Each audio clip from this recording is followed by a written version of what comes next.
Merci de votre fidélité à la télévision Futur Média. Pour la seconde partie de Soir d'Info, nous recevons Woré Kandji. Madame Kandji, bonsoir. Bonsoir, Monsieur Ngom. Vous êtes chef de projet Voix et Leadership des femmes. Alors, parlez-nous d'abord de ce projet Voix et Leadership des femmes. Quand est-ce qu'il a été créé? Quels sont ses objectifs? Monsieur Ngom, je suis honorée de me retrouver dans vos studios. Merci de nous avoir reçus. Merci. Le projet Voix et Leadership des femmes au Sénégal, c'est un projet qui existe dans 33 pays à travers le monde. Il est financé par le gouvernement du Canada, par l'entremise d'affaires mondiales Canada.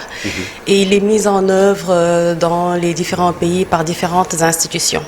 Au Sénégal, en Haïti et au Mali, il est mis en œuvre par le CECI, le Centre canadien d'études et de coopération internationale, qui est l'institution pour laquelle je travaille. Et donc, ici au Sénégal, nous avons VLF Sénégal, qui est un projet assez novateur, qui existe depuis 2018. Et officiellement, nous avons commencé à mettre en œuvre les activités en 2019.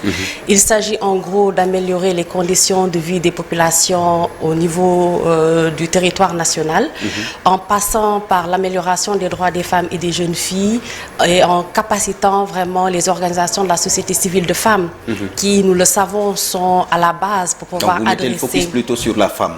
Sur la femme et sur les organisations de la société civile de femmes. Pourquoi? Parce que nous avons un aspect institutionnel, d'accompagnement institutionnel, et c'est justement la question qu'on nous pose souvent. Souvent les dames se demandent comment est-ce que nous pouvons les accompagner individuellement. Mais le projet n'accompagne pas individuellement, ça accompagne des institutions et bien entendu à travers les institutions, les individus. Donc si je peux dire en gros ce que nous faisons, c'est à travers 3 portes d'entrée, améliorer les droits des femmes et des jeunes filles, tout le monde le fait. Même la TFM le fait à sa manière. À notre niveau, c'est 3 portes d'entrée. La première porte d'entrée, c'est le renforcement institutionnel et programmatique des organisations de la société civile de femmes. Nous en avons 25 avec lesquelles nous travaillons à travers le Sénégal. Cet accompagnement institutionnel et programmatique, c'est les amener à avoir des manuels de procédure, les SEA, stratégies de communication, comme vous le savez, très important, les manuels d'admin comptable au sein des organisations, bref, tout ce qui permet, tout l'appareil qui permet aux organisations d'être fonctionnelles au niveau institutionnel. Vous les accompagnez en projet, c'est ça? Nous les accompagnons en gros déjà à avoir ces mécanismes-là, mais et surtout nous avons un fonds que nous appelons le fonds pluriannuel qui prend plus de 60% du montant de ce budget. D'ailleurs, le budget est de 2,6 milliards. Nous aimons bien le dire puisque plus de 60% de ces 2 milliards doivent aller droit vers les organisations de la société civile de femmes. Et donc, nous les accompagnons à avoir un plan pluriannuel parce que les organisations de femmes, très rarement, regardent sur une vision de 5 ans ou 3 ans. Donc, les 2 milliards, c'est uniquement pour le Sénégal? Uniquement pour le Sénégal. 2,6 milliards pour le Sénégal sur 5 ans. Nous en sommes à notre 4e année. Alors, pour l'accompagnement, nous les accompagnons justement à avoir des plans pluriannuels. De ces plans pluriannuels, elles ont des plans annuels et donc elles développent des initiatives. Donc ces organisations travaillent dans le secteur de la santé, l'éducation, le renforcement de capacité, les questions de VBG, la gestion des ressources naturelles, entre autres. Et donc à travers ces différentes thématiques, elles développent des initiatives pour les différentes communautés au sein desquelles elles travaillent. Et donc ce fonds, nous en avons 4, mais ce fonds particulièrement permet d'appuyer les organisations. Notre deuxième porte d'entrée, ce sont les offres de services. Donc ce travail qu'elles sont en train de faire sur le terrain, elles le font brillamment. Mais comment y ajouter de l'innovation?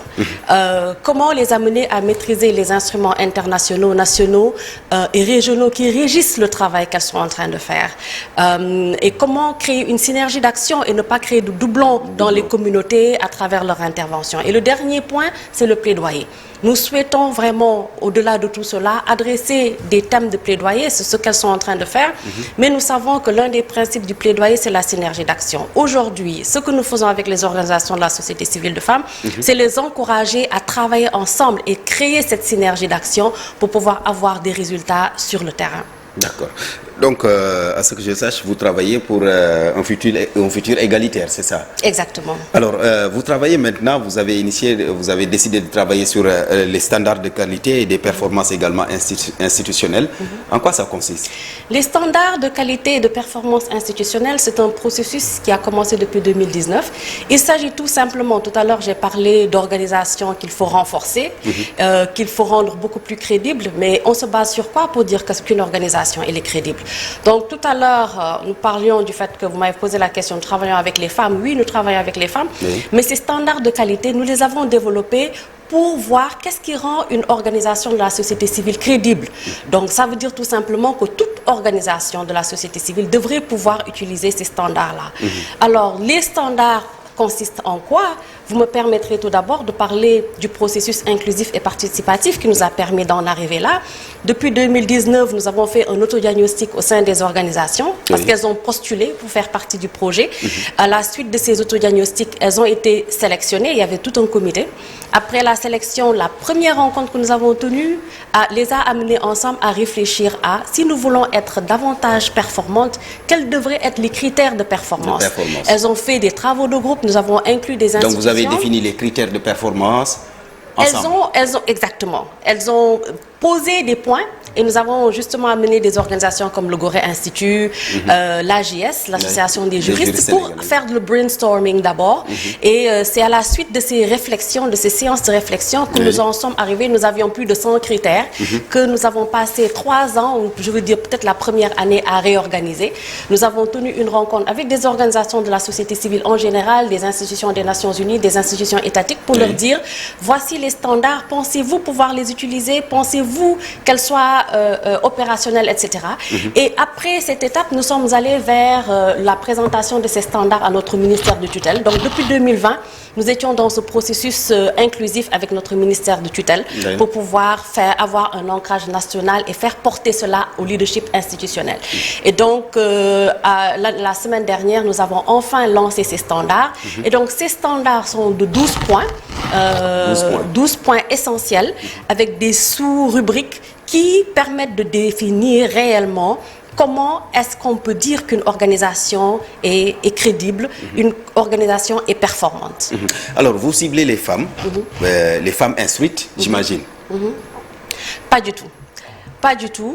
C'est justement cela avec... Parce que ce que vous dites là, ça me semble un peu technique. Exactement. Toutes les femmes peuvent ne pas comprendre. Exactement. Vous savez, nous travaillons avec des approches. Et l'une de ces approches-là, c'est l'innovation, qui est d'ailleurs le 12e standard de qualité. L'innovation, pour nous, c'est comment faire autrement. Et la première chose que le projet a comprise, c'était que si nous voulons faire autrement, il nous faut aller au-delà de cette technicité-là et justement amener les organisations de la société civile de femmes à être performantes tout en démocratisant les concepts et toute cette technicité qui va derrière. Donc, tout à l'heure, je vous ai dit, pour renforcer les organisations au niveau institutionnel, nous les avons amenés à avoir des stratégies de SEA, suivi, évaluation, apprentissage, admin comptable.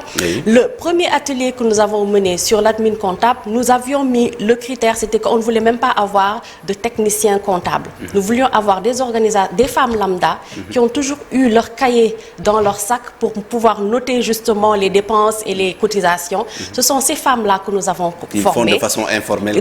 Exactement. Donc nous les amenons à être formelles et à changer la mentalité, à ne pas penser que être performant ou être légitime veut dire il faut l'être parce qu'on a étudié. On n'a pas besoin d'avoir eu un niveau haut, assez élevé pour pouvoir avoir une organisation crédible. Et nous avons des organisations qui sont dans les zones rurales qui gèrent des centaines de millions à travers l'USAID, où la présidente, vous me permettrez de la nommer par exemple, à Kairé, dans le plein Khombol, Madame Mariam Kairé, une battante, une championne qui depuis 1992 travaille, et cette dame, elle ne parle pas français. Et nous en avons plusieurs des dames pareilles, je peux les citer à longueur de journée, je suis là pour faire entendre leur voix, et c'est ça le projet Voix et Leadership des femmes au Sénégal. Et donc nous avons d'ailleurs un autre fonds qui s'appelle le fonds rapide et réactif, puisque dans le cadre de ce que nous faisons, le plaidoyer est très important. On s'est dit que le plaidoyer ne peut pas seulement être porté par 25 organisations. Il nous faut en tirer d'autres. Et donc, ce fonds nous permet même d'appuyer des organisations qui nous disent, nous, on n'a jamais reçu de fonds, parce qu'on n'a jamais été... D'habitude, vous financez quel genre de projet? L'agriculture, vous financez quoi? Nous finançons, sur le coup, je peux vous donner un exemple assez particulier. Aujourd'hui, les femmes développent des initiatives au niveau local pour pouvoir prendre en compte les questions de violence basées sur le genre, les violences domestiques, entre autres. Je sais que c'est une thématique transversale à ces organisations-là. Nous avons une organisation comme Women in Mining, par exemple, qui est en train de faire une campagne nationale pour s'assurer que les femmes maîtrisent la question minière et gazière et que ça ne soit pas juste l'apanage d'un nombre très restreint d'individus. Ils ont par exemple le Girls for Mining, ce mentorat, ce programme de mentorat qu'elles sont en train de mettre en place. Si je vais chez Ngara Diouf à Fatick dans le Nyombato par exemple, elle est en train... c'est chez moi. Exactement. Donc c'est pour vous dire, pour sillonner vraiment le Sénégal, nous sommes dans les coins les plus reculés pour adresser différentes thématiques. En parlant du Nyombato, au niveau de Fatick, on peut adresser justement elle aussi au niveau de la question minière et gazière. Elle est en train de sensibiliser toutes les femmes du delta du Saloum en leur disant, mais est-ce que vous savez ce qu'est le contenu local? Mais est-ce que vous savez si jamais ce pétrole affecte vos vies et ce travail que vous faites au niveau de vos côtes, il vous faudra penser autrement. Et donc, s'il y a tout un plaidoyer qui est en train d'être fait, il y a la COFULEF, la Convergence des femmes universitaires, qui a sa base à l'université Cheikh Anta Diop, qui veut s'assurer qu'il y ait plus de femmes qui fassent le doctorat, parce qu'on s'est rendu compte que les femmes, plus elles vont à l'université, le moins elles sont représentées, et donc elles étudient les facteurs qui font que les femmes ne vont pas plus haut dans leurs études. Et il y a des contraintes au niveau universitaire qui font que ces femmes-là. Donc j'ai essayé à travers cela de vous montrer de Dakar à Fatick, à Thiès, etc., les différentes thématiques que nos organisations partenaires adressent et les préoccupations vraiment des populations à la base qui sont prises en compte à travers le projet Voix et Leadership. Vous travaillez donc pour booster l'économie à travers la femme, bien sûr, mais vous travaillez également pour le respect des droits des femmes. Vous l'avez évoqué tout à l'heure, la question des violences basées sur le genre. C'est un peu sensible, c'est encore une réalité au Sénégal, il faut le dire, et pourtant les textes juridiques qui protègent la femme sont là. Qu'est-ce qui, selon vous, explique cela? Alors, il faudrait d'abord dire que la recrudescence des violences basées sur le genre n'est pas seulement un phénomène noté ici au Sénégal, c'est à travers le monde. Je pense que c'est une question générale qu'il faut reposer la question de l'humanisme et de l'humanité en tant que telle. Mais si nous revenons ici au Sénégal, je pense qu'il y a plusieurs facteurs. Je vais m'en arrêter à cette période post-Covid. Nous savons que les femmes, le visage de la pauvreté a toujours porté celui de la femme. Nous savons également qu'en termes de représentativité, les femmes ne sont pas là où elles devraient être pour pouvoir prendre en compte les préoccupations, donc leur participation dans les instances de prise de décision. Participation dans les instances de prise de décision, dans les instances les plus simples. Ça veut dire, on les veut dans les mairies, on les veut même à la tête d'écoles primaires, pour que les jeunes filles les voient en tant que leaders et puissent s'inspirer d'elles. Ce que je veux dire, tout simplement, pour répondre à votre préoccupation, c'est qu'il y a tout un travail à faire, je pense, que pour pouvoir re-questionner pourquoi nous avons cette recrudescence-là des violences. Bien entendu, les facteurs de pauvreté sont là, les facteurs de manque d'espoir, probablement. Il y a plusieurs éléments qui sont à l'intérieur. Et c'est là que ces standards... Et il y a aussi quelque part une réalité sociale. Exactement. Je pense qu'il y a une réalité sociale, effectivement, mais il faut dire que vous avez parlé de nos instruments au niveau national, serait important, en tout cas, de s'assurer qu'il y ait une mise en œuvre efficace et effective de ces instruments-là. Nous savons qu'il y a une volonté politique. Sans cette volonté politique, nous n'aurions pas eu ces instruments. Mais il faudrait, en tout cas, un travail collectif pour pouvoir les mettre en œuvre. Et je pense que la question, elle est beaucoup plus philosophique et anthropologique. Re-questionner les valeurs, acteurs, questionner le qui est le Sénégalais et que veut dire le développement humain pour le Sénégalais lambda. Replacer la femme dans sa place, sur sa place dans la société. Replacer tous les acteurs de la société là où ils devraient être. Je pense que si on fait une analyse générale de tous les acteurs, de toutes les parties prenantes de la société sénégalaise, il y a un recadrement à faire, pas seulement pour la femme, mais pour tous les acteurs. Et donc, pour nous, en tout cas, les femmes, ce que les femmes souhaitent à travers le Sénégal, c'est d'avoir leur dignité, de vivre cette dignité-là. Et elles souhaitent qu'on leur donne ce potentiel. Et là, je vais parler pour les femmes de Darou Khoudoss, qui veulent avoir accès à la terre, qui ne demandent qu'à avoir accès à la terre pour adresser la sécurité alimentaire. Et donc, nous avons différentes préoccupations. En gros, l'essentiel, en parlant de ces violences-là, la recrudescence de ces violences, nous souhaitons tout simplement que ça s'arrête. Je le dis, c'est un message bien fort au nom de toutes les femmes. Et il faut se rappeler aussi que cette violence, elle n'est pas seulement physique. Elle est dans les réseaux sociaux, elle est tonitruante à tous les niveaux. Et je pense qu'il y a beaucoup à faire pour revenir. Je me demande s'il ne faudrait pas une assise nationale. Et le plus souvent, les victimes souffrent dans le silence. Exactement. D'accord. Au Sénégal, la situation des droits des femmes a beaucoup évolué ces dernières années. Et ça, il faut quand même le relever, vu que le Sénégal, vous l'avez évoqué tout à l'heure, a ratifié des conventions internationales et a adopté même des politiques nationales pour promouvoir l'égalité genre, homme-femme si vous voulez. Mais malgré tout, ces initiatives se heurtent le plus souvent à des contraintes socio-culturelles et même juridiques. Alors, le droit coutumier a tendance à limiter un peu, entre guillemets, l'évolution de la femme. Et là, je vais vous citer, vous l'avez dit, l'accès à l'éducation, l'accès à la terre, ainsi de suite, ainsi de suite. Alors, comment faire en sorte, quel plaidoyer mener auprès des autorités pour un peu changer cette tendance? Alors, le plaidoyer que je souhaiterais mener auprès des autorités m'amènerait à revenir vers les standards de qualité. Que les autorités... Les standards de qualité, à la limite, un fourre-tout. Exactement. Parce que ça permet de renforcer les institutions, toutes les institutions, qui travaillent pour une meilleure amélioration, en tout cas pour une amélioration des conditions de vie des populations en général.